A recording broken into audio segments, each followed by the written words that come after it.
வணக்கம், welcome to Varaikkalai. நான் Sukumar Swaminathan, graphic designer and trainer. 100 days 100 poster design videos பார்த்துட்டு இருக்கோம். ஒவ்வொரு வீடியோலையும் அடோப் ஃபோட்டோஷாப், இன்டிசைன், இல்லஸ்ட்ரேட்டர் போன்ற அப்ளிகேஷன்ஸ் பயன்படுத்தி விதவிதமான போஸ்டர்களை எப்படி கிரியேட் பண்ணுறதுன்ற டியூட்டோரியல்ஸ் இதில் நம்ம வழங்கிட்டு இருக்கோம். இந்த வீடியோவில் அஜித் சார் அவருடைய ரேசிங் ஸ்டில் ஒன்று பயன்படுத்தி அடோப் ஃபோட்டோஷாப் மூலமாக ஒரு டெக்ஸ்ட் ப்ளஸ் இமேஜை இன்ட்ராக்ட் பண்ணுற மாதிரி ஒரு எடிட் எப்படி பண்ணுறதுன்னு டீட்டெயிலாக ஸ்டெப் பை ஸ்டெப் பார்க்க போகிறோம்.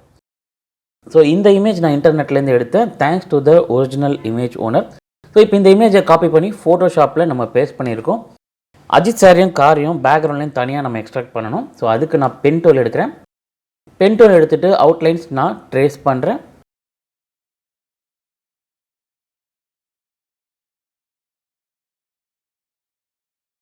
ஸ்டார்ட் பண்ண இடத்துக்கு வந்த பிறகு நம்ம ஒரு லூப் க்ரியேட் பண்ணிட்டோம். இதை ரைட் கிளிக் பண்ணுறேன். ஃபெதர் ரேடியஸ் 1 பிக்சல் கொடுக்குறேன். ஸோ அது நம்மளுடைய செலெக்ஷன் எட்ஜஸ் கொஞ்சம் ஸ்மூத்தாக இருக்கிறதுக்காக. இப்போ நமக்கு செலக்ட் ஆகிடுச்சு. அப்படியே கண்ட்ரோல் ஜே ப்ரெஸ் பண்ணோன்னா நம்ம செலெக்ஷன் மட்டும் தனி லேயரில் டூப்ளிகேட் ஆயிரும். ஓகே, இப்போது டைப் டூல் எடுக்கிறேன். டைப் டூல் எடுத்துகிட்டு ஏகே அப்படின்னு டைப் பண்ணுறேன்.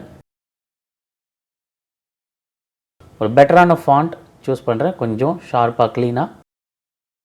ஸோ நான் இதை கொஞ்சம் ரீசைஸ் பண்ணி பொசிஷன் பண்ணுறேன். இப்போது இந்த டெக்ஸ்ட் லேயரை ரைட் கிளிக் பண்ணி டூப்ளிகேட் லேயர் கொடுக்குறேன். இப்போது கீழே இருக்கிற டெக்ஸ்ட் லேயரை ஆஃப் பண்ணிடுறேன். மேலே இருக்கிற டெக்ஸ்ட் லேயருக்கு மட்டும் ஒரு ஸ்ட்ரோக் ஆட் பண்ணுறேன். ஸோ தின்னாக ஒரு அவுட்லைன்.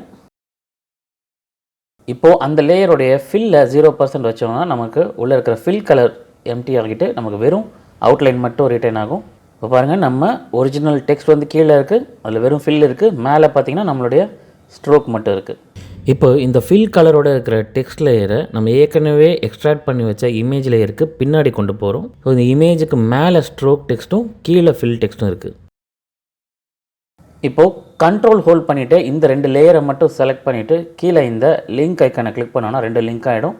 ஸோ தட் நம்ம ஒரு லேயரை மூவ் பண்ணோம்னா அடுத்ததும் சேர்ந்து நமக்கு ஈவனாக மூவ் ஆகும். ஸோ தேவைக்கேற்ற மாதிரி இதை நம்ம ரீசைஸ் பண்ணிக்கலாம், பொசிஷன் பண்ணிக்கலாம். ஸோ அடுத்து இந்த ஃபில்லில் இருக்கிற ஏகே அந்த டெக்ஸ்ட்டுக்கு லைட்டாக ஒரு கிரேடியன்ட் கலர் கொடுக்குறேன். இப்போதைக்கு தேவைப்படும் போது மாற்றிக்கலாம். ஏகே சார் கார் அப்புறம் இந்த டெக்ஸ்ட் இது மட்டும் தனியாக கொஞ்சம் தெரியறதுக்கு பேக்ரவுண்ட் கொஞ்சம் மேலே டிஸ்டர்பன்ஸாக இருக்கிற இடங்களை மாஸ்க் பயன்படுத்தி கொஞ்சம் எரேஸ் பண்ணிக்கிறேன். ஸோ இது நமக்கு இப்போ ப்ராமினெண்ட்டாக தெரியுது. ஸோ இந்த பேக்ரவுண்டை கொஞ்சம் வேறு கலர் தீம் கொடுத்தோம்னா நமக்கு இந்த டெக்ஸ்ட் இன்னும் கொஞ்சம் தனியாக தெரியும். அதனால் அட்ஜஸ்ட்மெண்ட்ஸில் ஒரு கலர் லுக்கப் ஆட் பண்ணுறேன். இதில் பார்த்திங்கன்னா நமக்கு வெரைட்டியான ஃபீல்ஸ் கிடைக்கும். இதில் ஒன்று ஒன்றா வச்சு பார்க்குறேன், எது நமக்கு சூட்டபுளாக இருக்குதுன்னு தோணுதோ அதை ஃபிக்ஸ் பண்ணிக்கலாம்.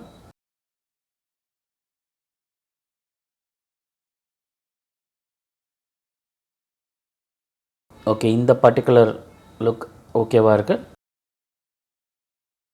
ஸோ இந்த ஒரு கலர் ஃபீல்க்கு ஏற்ற மாதிரி இப்போ நான் இந்த கிரேடியண்ட்டையும் மாற்ற போகிறேன். ஓகே, இந்த காம்பினேஷன் கீழே இருக்கிற ரோடுக்கும் நம்மளுடைய மெயின் கலர் தீமுக்கும் கார் இதுக்கு எல்லாமே சேர்த்து சூட்டபுளாக இருக்குதுன்னு நினைக்கிறேன். ஸோ இதை ஃபிக்ஸ் பண்ணிக்கலாம். இப்போ ஸ்ட்ரோக்கோடைய கலரை மாற்றிடலாம். மேபி ஒயிட் வைக்கலான்னு நினைக்கிறேன். ஸோ தட் மேட்ச் ஆகும் காரோடையும் சாரோடைய ட்ரெஸ்ஸுக்கும். ஏற்கனவே டெக்ஸ்ட் லேயர் 2த்தையும் நம்ம லிங்க் பண்ணியிருக்கிறதுனால மூவ் பண்ணாலும் சரி, ஸ்கேல் பண்ணாலும் சரி 2 ஈவனாக மூவ் ஆகும். இதை தேவைக்கேற்ற மாதிரி கரெக்டாக பொசிஷன் பண்ணிக்கிறேன். இப்போ ஏகே சாரும் ரேசிங் காரும் பார்ஷியலாக சில இடங்களில் மட்டும் இந்த அவுட்லைனை மீறி வெளியே நிற்கிற மாதிரி ஒரு எஃபெக்ட் கொடுக்க போகிறோம்.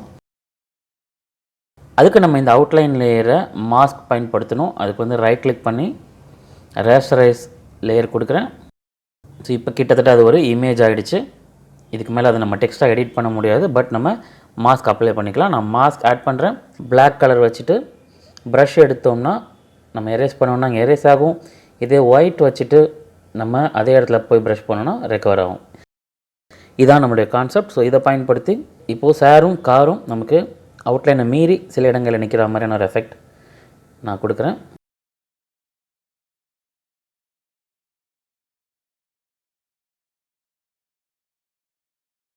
இது ஒரு ஃபேன்சி எடிட் தான். ஸோ ரொம்ப ஜாமெட்ரிக்கலாக இல்லாமல் நான் சில இடங்களில் மட்டும் கொடுத்துருக்கேன்.